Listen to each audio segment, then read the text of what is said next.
Hold your breath, my loves. Sometimes the most haunting visitors aren't the ones you can see. Chapter 20. Ghosts. Aren't you going to get ready? Darcy asked as they stepped out into the snow. Maya still in her rumpled clothes from yesterday. Honey, I'm wearing sunglasses worth more than most people's cars. That's as ready as this hangover's allowing. Maya linked their arms.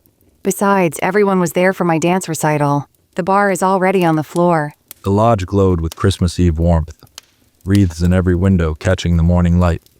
Inside, the breakfast buffet stretched along one wall, steam rising from chafers while holiday music played softly.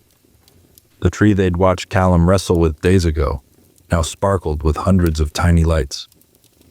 Darcy's heart did a little flip when she spotted Callum by the coffee station. He looked up as if sensing her presence, and the smile that spread across his face made her forget how to breathe. Then a woman's voice cut through the holiday music. Cal! Darcy watched Callum freeze, his coffee cup halfway to his lips. A striking woman with a professional camera slung across her chest strode through the door, shaking snow from short dark hair. Claire. The name fell from his lips like a prayer or a curse. What are you doing here? She closed the distance between them, her smile intimate with shared history. Had a shoot in Vancouver. Thought I'd stop by, see how Richard's lodge is treating you. Maya's hand tightened on Darcy's arm. That's not good. She whispered. You know her? Know of her? She's... Cal, you haven't changed a thing in here. Claire was saying, her hand casual on Callum's arm. Richard would be proud. The coffee station stood next to the buffet line, and as Maya steered Darcy toward the plates of eggs and pancakes, they couldn't help but overhear.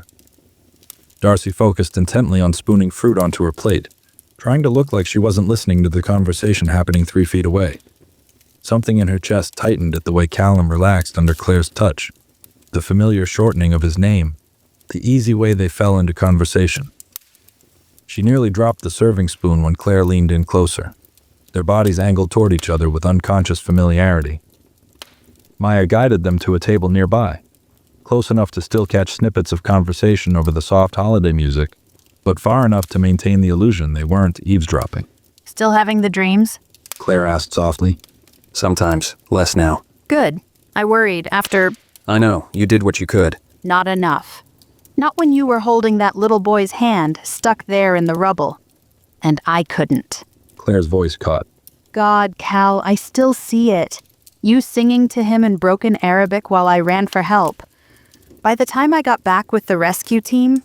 She touched his camera strap, a gesture heavy with shared history. I'm sorry, I shouldn't have brought it up. Not at Christmas. Hey. Callum touched her shoulder. You ran for help. That's more than I could do. I just sat there, holding his hand, watching him slip away. The pancakes on Darcy's plate turned to ash in her mouth.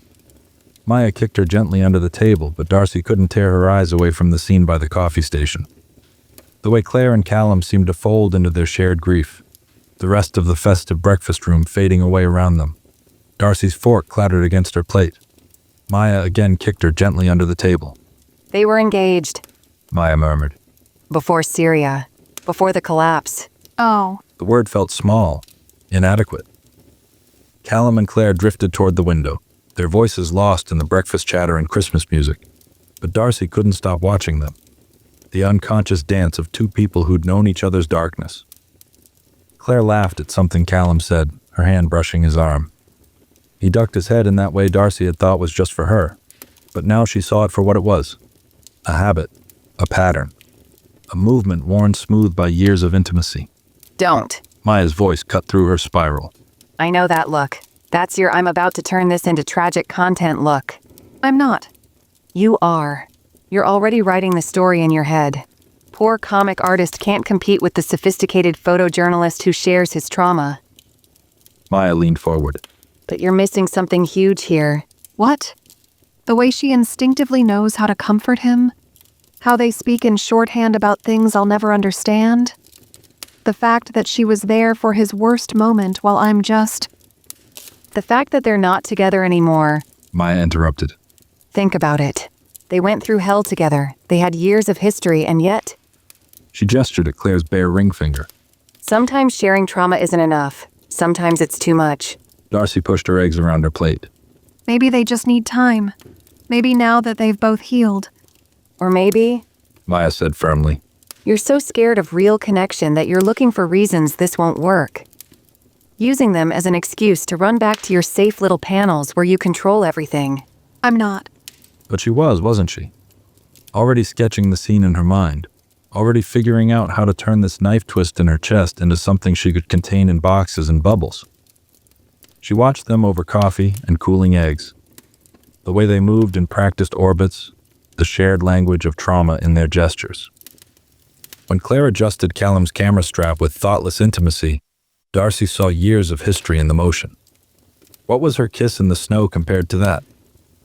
What were her comic panels compared to their shared darkness?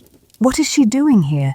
Rose's voice cut through their conversation, sharp with unusual anger. She dropped into the empty chair beside Maya, her ever-present phone nowhere in sight. Of all the days. You know her? Know her?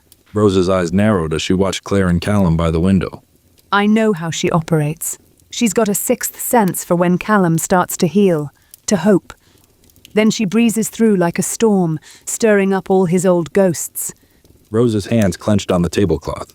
And the worst part, he can't see it. She shows up with her war stories and shared trauma, and he gets pulled right back into that darkness. Every single time. Darcy felt the blood drain from her face. Across the room, Claire was showing Callum something on her camera, their heads bent together over the display. The easy intimacy of the gesture felt like a physical blow. The last time. Rose continued, her voice tight. She stayed for 3 days. It took weeks for him to smile again after she left. And now, just when he's finally... She glanced at Darcy, something like protective fury in her eyes. Just when he's finally letting light back in. As if on cue, Claire touched Callum's arm, drawing his attention back to her camera screen. Remember that little CAFO in Aleppo? The one where we... She trailed off meaningfully, and Darcy watched the shadows creep back into Callum's eyes, his shoulders tensing, his whole body curving inward around old pain. Then, as if sensing her gaze, Callum looked up and caught sight of Darcy. The transformation was immediate. His face brightened, shoulders straightening, eyes crinkling at the corners in that way that usually made her heart flutter. For a moment, she saw what Rose meant about letting light back in. But that only made it worse, because now she could see it. The stark contrast between who he was with Claire and who he was trying to be with her. How could she compete with someone who understood his darkest moments? How could she be anything but a temporary distraction, a brief splash of color before the shadows pulled him back? Darcy. Maya started, reaching for her hand. I should go. She stood, her chair scraping too loudly against the floor. I need to work. Deadline. She felt Callum's eyes on her as she fled, but he didn't call out, didn't follow. Of course he didn't. Her cabin felt cold despite the morning sun. She opened her tablet to a blank canvas, trying to do what she always did. Transform pain into something manageable, something she could contain in neat lines and clever dialogue. But her stylus trembled over the screen. How do you draw the weight of history? How do you capture the way someone says a name like it's both salvation and wound? How do you make trauma into content without cheapening it? A cold draft hit her ankles. She looked up to find her door slightly ajar, Pablo nowhere in sight. No. She whispered. No. But her cat was already gone. Like everything else she thought she could keep safe. Some things, it seemed, couldn't be contained in panels, or hearts, or carefully closed doors.